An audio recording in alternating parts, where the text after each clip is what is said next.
Hare Krishna my YouTube family. I wish आप सभी लोग बहुत अच्छे होंगे एंड मैं भी बहुत अच्छी हूँ।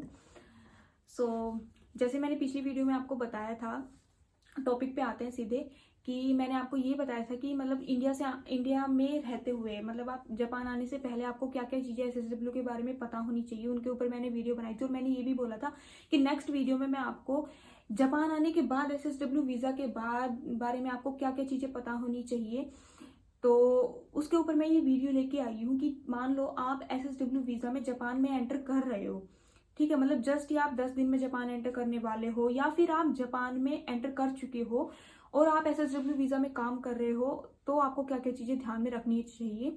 तो वो सारी चीज़ें मैं आपको इस वीडियो में बताऊंगी, इसलिए एंड तक देखना।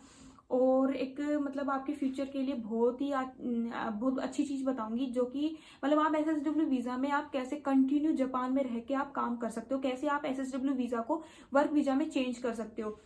तो ये भी इस वीडियो में मैं आपको बताऊंगी, तो आप लास्ट तक बने रहना।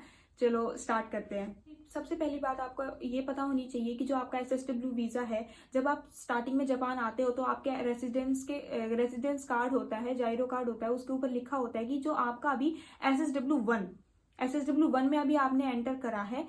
एंड वो जो वीज़ा है वो ओनली मतलब 1 साल का ही आपको स्टार्टिंग में मिलता है। तो एसएसडब्ल्यू 1 जो होता है वो 3 साल के लिए होता है। एंड उसके बाद 3 साल के बाद जब आप इन जापान में काम कर लेते हो, उसके बाद जो आपका वीज़ा है वो एसएसडब्ल्यू 2 में चेंज होता है। वो अगर आप करना चाहते हो या नहीं करना चाहते, बेसिकली मतलब ये है कि अगर आप 3 साल ही वर्क करना चाहते हो, उसके बाद आप लौटना चाहते हो अपने इंडिया, तो मतलब कोई जरूरी मतलब ऐसा कोई रिस्ट्रिक्शंस नहीं है कि मतलब आपको पूरा इतने साल काम करके ही जाना पड़ेगा, ठीक है। तो मतलब 2 एसएसडब्ल्यू होते हैं कि मतलब 5 साल अगर आप करना चाहते हो तो आप 5 साल कर सकते हो, ये बात है। तो एसएसडब्ल्यू 1 और एसएसडब्ल्यू 2 ये 2 टाइप के वीजास होते हैं। एसएसडब्ल्यू जो 1 होता है वो 3 साल का होता है, एसएसडब्ल्यू 2 होता है वो 2 साल का होता है। सो पॉइंट नंबर 2 कि एसएसडब्ल्यू वीजा में आप कभी भी अपनी कंपनी 30 डेज टाइम पीरियड पे आप कभी भी आपकी कंपनी चेंज कर सकते हो।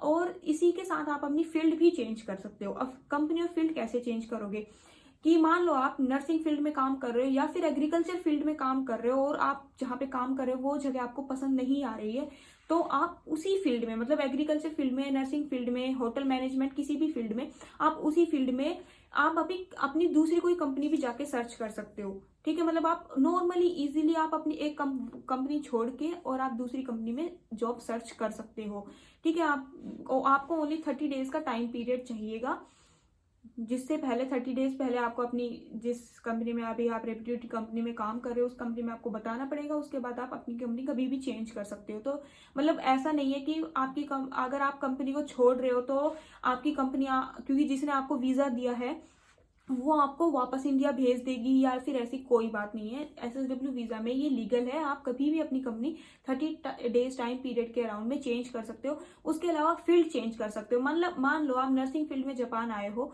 और आप मतलब इस फील्ड में जा रहे हो, अगर आपको मतलब काम अच्छा नहीं लग रहा है या फिर आप डिफरेंट फील्ड्स को भी एक्सप्लोर करना चाहते हो कि मतलब मैं होटल मैनेजमेंट में भी काम करूं या फिर मैं और फील्ड्स में भी काम करना चाहता हूं, किसी को पैकेजिंग का काम पसंद होता है, किसी को फूड एंड बेवरेजेस का काम पसंद होता है, तो अगर आप उन फील्ड्स में भी काम करना चाहते हो तो उन फील्ड्स के आप कभी भी एग्जाम पास करके, ठीक है, जैसे मतलब आपने जेएफटी कर रखा है, N3 पास कर रखा है, ठीक है, जापान में आके, तो कभी भी आप उन फील्ड के सभी के एग्जाम, जापान में सभी फील्ड के एग्जाम अवेलेबल है, तो कभी भी उन फील्ड्स के आप एग्जाम पास करके, इंटरव्यूज पास करके और कभी भी आप अपनी दूसरी फील्ड में भी काम कर सकते हो। तो थर्ड चीज मैं आपको एक बता देती हूँ, जिसका मतलब जापान में आने के बाद ना जब फर्स्ट सैलरी मिलती है तो बहुत सारे लोगों को शौक लगता है कि मतलब मुझे तो इतनी सैलरी बताई गई थी, अभी मुझे इतनी बताई, मतलब मुझे मिली सैलरी इतनी है, मुझे 3 मान 30,000 के अराउंड कम सैलरी मिली है। तो सबसे पहले आपको बेसिक नॉलेज होनी चाहिए अबाउट योर सैलरी जापान में, कि जापान में जो आपकी सैलरी होती है, ठीक है, जो टोटल सैलरी होती है, ये सारी चीजें ना आपको पहले भी बताई जाती है। वैसे तो जो टोटल सैलरी होती है उसमें से कुछ टैक्सेस कटते हैं। मतलब जापान में क्या है कि अगर आप सारे ना जो टैक्सेस हैं वो जापान में पे कर देते हो, इसलिए अगर आप अपनी जापान की जो करेंसी है वो इंडिया करेंसी में कन्वर्ट करते हो तो उसके ऊपर कोई टैक्स नहीं लगता, क्योंकि आप सारे टैक्सेस आप जापान में ऑलरेडी पे कर चुके हो। तो जापान में कौन कौन से इंश्योरेंस और टैक्सेस होते हैं जो कि आपको पे करने होते हैं हर महीने अपनी सैलरी में से, जिसकी वजह से सैलरी जो होती है वो कम हो जाती है थोड़ी। तो सबसे पहले आता है आपका हेल्थ इंश्योरेंस आता है, ठीक है। और उसके अलावा जब जापान में आप रह रहे हो, है ना, रहने का भी जो आपको टैक्स देना पड़ता है। कुछ जो हेल्थ इंश्योरेंस है वो मतलब डिफर करता है आपकी सैलरी के ऊपर। ये मैं आपको बहुत इंपॉर्टेंट बात बताना चाहती हूँ कि जापान में आपकी जितनी सैलरी बढ़ती जाएगी, मतलब ये नहीं है कि मतलब आपकी 1 लाख सैलरी है, 2 लाख सैलरी है तो 2 लाख वाले की भी मतलब उतने ही टैक्स कटेगा या फिर ऐसे होगा, नहीं। जितनी ज्यादा आपकी सैलरी होगी उतने ही इंश्योरेंसेस और टैक्सेस आपके ज्यादा कटेंगे, ठीक है। मतलब 2 lakhs के अराउंड अगर आपकी सैलरी आती है तो आपका जो टैक्सेस है वो 30 to 36,000 के अराउंड कटेगा, जिसमें आपका पीएफ भी कटता है। मतलब 60, वो आपके पीएफ कंपनी के ऊपर डिपेंड करता है कि वो कितना काट रही है, मतलब 20,000 काट रही है या फिर 15,000 काट रही है, उसके ऊपर डिफर हो सकता है। लेकिन हेल्थ इंश्योरेंस, फायर इंश्योरेंस और ये बहुत सारे इंश्योरेंसेस होते हैं, ये अलग से कटते हैं, ठीक है। तो इनका जो अराउंड है वो 30,000 के, 36,000, 40,000 के आसपास चला जाता है अगर आपकी सैलरी 20 मान मतलब 2 lakhs के आसपास है जापानीज येन में। उसके अलावा अगर आपकी सैलरी बढ़ती जाती है, ठीक है, तो उतना ही आपके टैक्सेस बढ़ते जाएंगे। मतलब आपकी सैलरी अगर 3 lakhs येन के आसपास है तो जो आपका टैक्स है वो 50,000 येन के आसपास का कटेगा। तो ऐसा होता है। तो ये चीज ना थोड़ी सी शॉकिंग होती है कि हम सोचते हैं आके हमें तो हमारी तो सैलरी इतनी बताई गई थी, हमें इतनी सैलरी क्यों मिली है। तो वो आपके टैक्सेस में कट जाती है। जो आपका पीएफ कटता है वो आप हर साल अपना पीएफ जो गूगल से आप निकाल सकते हो। कोई एक आपको फॉर्म भरना पड़ता है जो आपकी कंपनी आपको भरवाएगी, ठीक है। जो 15,000 येन और 20,000 येन जो आप उसमें अलग से पे करते हो वो आपको मिल जाते हैं हर साल, हर ईयर का। मतलब आप उसको जोड़ के भी रख सकते हो, कभी भी आप उसको निकलवा सकते हो। उसके अलावा एक जो चीज है सैलरी के बारे में वो मैं आपको बताना चाहूंगी कि जो आप एसएसडब्ल्यू में आते हो तो हर कंपनी का ये रूल है कि आपको जो आप घर में रह रहे हो उसका हाफ प्राइस नहीं तो आपको 20,000 येन जो कंपनी है वो पे करती है। मतलब आपका जो घर है, जो घर का रेंट है वो 30,000 है, 38,000 येन है, ठीक है, 40,000 येन है। तो उसका जो 20,000 येन है ना, 20 या फिर कभी कभी ऐसा होता है हाफ भी करती है, ठीक है। और कभी कभी ऐसा होता है कि 20,000 येन तो मतलब वो है, रूल है, इतना करना ही पड़ेगा, ठीक है। वो तो 1-2 हजार का आपकी कंपनी के ऊपर डिपेंड करता है, तो वो भी आपको पैसे मिलते हैं। उसके अलावा आपको साल में 2 बार बोनस मिलता है, साल में 2 बार बोनस मिलता है। तो वो भी मतलब बोनस आपकी अराउंड सैलरी के आसपास ही होता है, ठीक है। और सबसे बड़ी बात, जो बोनस होता है उसमें से भी आपके इंश्योरेंसेस और टैक्सेस कटते हैं। तो मतलब बोनस आपको ऐसे ही नहीं मिल जाएगा, ठीक, उसमें से भी इंश्योरेंसेस और टैक्सेस कटेंगे आपके सभी। एसएसडब्ल्यू वीजा में क्या होता है, बहुत सारे लोगों को ये प्रॉब्लम आती है कि मतलब जो कंपनी है ना वो कभी कभी घर के लिए पे करती है, कभी कभी घर के लिए पे नहीं करती है। मतलब मेरा 20,000 के लिए मतलब नहीं है, वो तो कंपनी पे करेगी सैलरी के साथ। लेकिन जो आप जहाँ जिस घर में आप रह रहे हो, कभी कभी ऐसा होता है कि कंपनी खुद के नाम पे वो घर ले लेती है, ठीक है, और आपको रहने के लिए दे देती है, उसमें कोई दिक्कत नहीं होती। लेकिन कभी कभी कंपनी खुद के ऊपर बर्डन बिल्कुल भी नहीं लेती है और आपको ही खुद कहती है कि मतलब आप जापान में आने के बाद अपना घर को रजिस्टर करो, उसके बाद आप रहो, मतलब वो घर फिर आपके नाम हो जाएगा। इसके लिए अगर आपके साथ ऐसा हो रहा है या मतलब आपकी कंपनी कह रही, क्योंकि मतलब पूरी नॉलेज से है ना, उस टाइम ऐसा होता है कि आप ज्यादा कुछ पूछ नहीं सकते और उस वजह से ना आपको पूरी नॉलेज नहीं मिल पाती। तो ये आपको जापान वाली कंपनी नहीं बताएगी कि मतलब कितना लेके आना है पैसे, उनको इतना नॉलेज नहीं होता है। तो आप अगर आपकी कंपनी ये बोल रही है कि आपको जापान में आके अपना घर खुद से रजिस्टर करना पड़ेगा, तो उसके लिए मैं आपको पहले बता दूं, आपको अपने मतलब Japanese yen 3 lakhs Japanese yen के आसपास आपको लेके आना पड़ेगा। मतलब ये मैं टोटल बता रही हूँ क्योंकि जब भी जापान में आप कोई भी नया घर लेते हैं तो आपको 1,50,000 येन के आसपास आपको उनका पहले से भरना पड़ता है। मतलब पहले के 2 महीने का आपको उनको पहले से रेंट देना पड़ता है। वो रेंट और उसके बाद जैसे जब आपकी सैलरी मिलेगी, मतलब आपको एक रेंट और देना पड़ेगा सैलरी से पहले, ठीक है। 2 रेंट प्लस सेफ्टी जो चार्जेस होते हैं कुछ, वो भी आपको पे करना पड़ेगा। तो अगर आप खुद अपना घर रजिस्टर कर रहे हो जापान में आके, तो इतना अमाउंट मतलब आपके पास होना चाहिए। अगर आप अमाउंट नहीं लेके आते हो तो आपके पास ये होना चाहिए कि आपका जापान में कोई फ्रेंड है या फिर आपकी कोई फैमिली के कोई भी रिश्तेदार हैं जो जापान में रहते हैं, तो आपके लिए पे कर सकते हैं।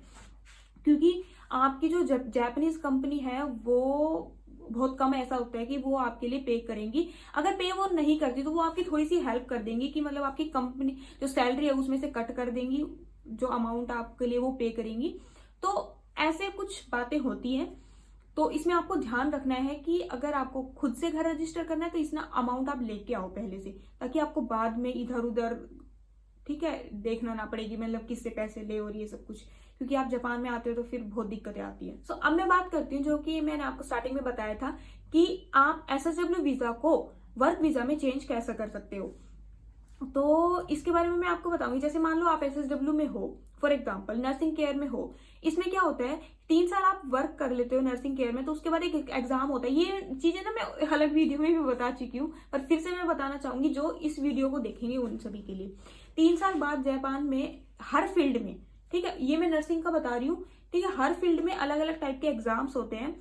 उन एग्जाम को पास करने के बाद आपको उस फील्ड का स्पेसिफिकेशन लाइसेंस मिल जाता है, जिसकी वजह से आप जापान में रेगुलर काम कर सकते हो। तो मान लो अगर आपने 3 साल जापान में SSW में काम किया है, उसके बाद वो आप एक एग्जाम होता है अलग अलग फील्ड का, वो एग्जाम पास कर देते हो, तो उसके बाद 2 साल और आप वर्क करोगे। उस एग्जाम को पास करने से क्या होता है कि मतलब आपकी सैलरी भी बढ़ जाती है। जैसे जो नर्सिंग केयर का है काइगो फुकुशिशी एग्जाम होता है, तो इसमें आपकी सैलरी भी बढ़ के मिलेगी आपको। और जो SSW2 है आपका, जब वो SSW2 खत्म हो जाएगा उसके बाद जो आपकी कंपनी है वो आपको वर्क वीजा प्रोवाइड कर देगी। मतलब 5 साल एग्जाम जापान में आप SSW में काम करके आप आराम से, मतलब उसमें आपको फिर खुद से कोई टेंशन लेने की जरूरत नहीं है। अगर आप एग्जाम को पास कर लेते हो तो फिर आपकी कंपनी आपको आराम से बिना पूछे वर्क वीजा में कन्वर्ट कर देंगी, क्योंकि अगर आपकी कंपनी आपसे रेगुलर काम करवाना चाहती है तो। बट एक चीज मैं और आपको बता देती हूँ कि SSW वीजा में ही कि स्पेसिफाइड स्किल्ड आते हो आप, ठीक है, तो आपको काम भी बहुत अच्छे से करना पड़ेगा। ये नहीं है कि मतलब आप काम नहीं कर रहे हो या फिर आपकी आदतें कुछ ऐसी हैं तो मतलब जो कंपनी को पसंद नहीं आ रही है, तो ये सारी चीजें बिल्कुल भी नहीं होनी चाहिए। क्योंकि अब जैसे कि SSW वीजा है तो आप कंपनी को अगर आप पसंद नहीं आ रहे हो या फिर वो आपके काम को पसंद नहीं कर रही है तो वो आपको कभी भी गेट ऑफ भी बोल सकती है। इसमें आपको कंपनी ये भी बोल सकती है कि मतलब हमें नहीं रखना, आप वापस इंडिया जा भी सकते हो। तो इन चीजों का भी ध्यान रखना है। हाँ, मतलब ये नहीं है कि मतलब हम SSW में आ गए तो हम बस अब तो आ गए, अब तो हमको कोई निकाल ही नहीं सकता, तो ऐसा कुछ नहीं है। अपना अच्छे से वर्क करना है, इतना हार्ड भी नहीं होता है, ठीक है, थोड़ा सा जापान में रहना थोड़ा सा हार्ड होता है। तो ये सब कुछ था, ऐसे आप SSW से वर्क वीजा में चेंज कर सकते हैं। एंड ये चीजें आपको पता होनी चाहिए। और भी बहुत सारी चीजें हैं जो कि मैं इस जो गाइड बुक है इसमें से आपको देख के, मैंने भी अभी ये नहीं पढ़ी है, इसमें से आपको देख के बताऊंगी। बहुत सारी कंडीशंस होती हैं, जैसे मतलब आप माई नंबर कार्ड पे ऑलरेडी मैं वीडियो बना चुकी हूँ, ठीक है। स्टडी वीजा पे अगर आप आना चाहते हो, अगर आप स्टडी वीजा पे आना चाहते हो तो कैसे आ सकते हो उसके बारे में भी मैं नेक्स्ट वीडियो बनाऊंगी। तो ये वीडियो थी यहीं तक। अगर आपके SSW के अराउंड कोई भी क्वेश्चन है तो आप मुझे इसी वीडियो के नीचे कमेंट सेक्शन में कमेंट करो। डिफरेंट व्लॉग्स के अगर आप ऊपर कमेंट करते हो SSW की वीडियोस के बारे में और डिफरेंट चीजों के बारे में तो फिर नहीं समझ में आता है। आप SSW वीडियो के नीचे ही इसका कमेंट करो तो मैं आपको रिप्लाई करूंगी। आई होप जो पॉइंट्स मैं आपको समझाना चाहती हूँ वो आप समझ गए होंगे। एंड उसके अलावा भी अगर आपके कोई भी क्वेश्चन है तो आप वो क्वेश्चन मेरे कर सकते हो कमेंट सेक्शन में, जैसे मैंने अभी आपको बताया। मैं जरूर उसके ऊपर वीडियो बनाऊंगी। हरे कृष्णा।